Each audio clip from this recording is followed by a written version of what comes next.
श्री स्वामी समर्थ स्वामी विचार. संपत्ती ही साधन आहे, साध्य नाही.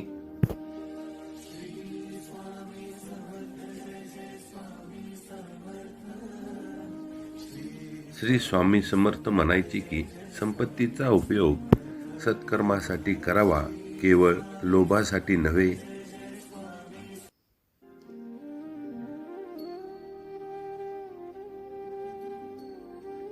लोभ नष्ट करा. त्यांनी नेहमी सांगितले की संपत्ती मिळवण्यामागे जर फक्त लोभ असेल तर ती विनाशाचे कारण ठरते.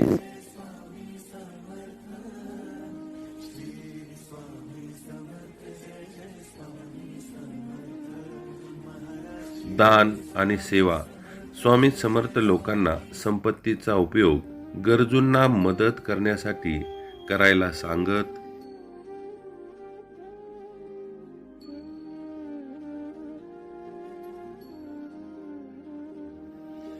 संपत्ती ही क्षणभंगूर आहे.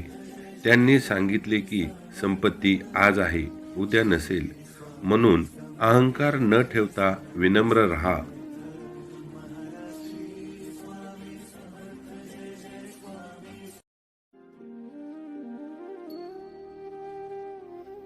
संपत्तीपेक्षा आत्मिक संपत्ती श्रेष्ठ.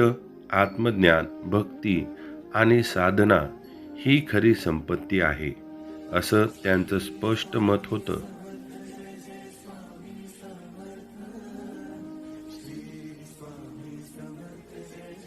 संतोष म्हणजेच खरी श्रीमंती.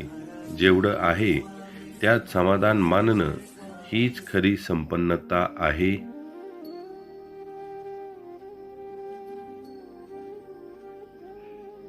संपत्तीचा उपयोग समाजासाठी व्हावा. वैयक्तिक ऐश आरामाऐवजी समाजोपयोगी कार्यात संपत्ती खर्च करण्याचा सल्ला त्यांनी दिला.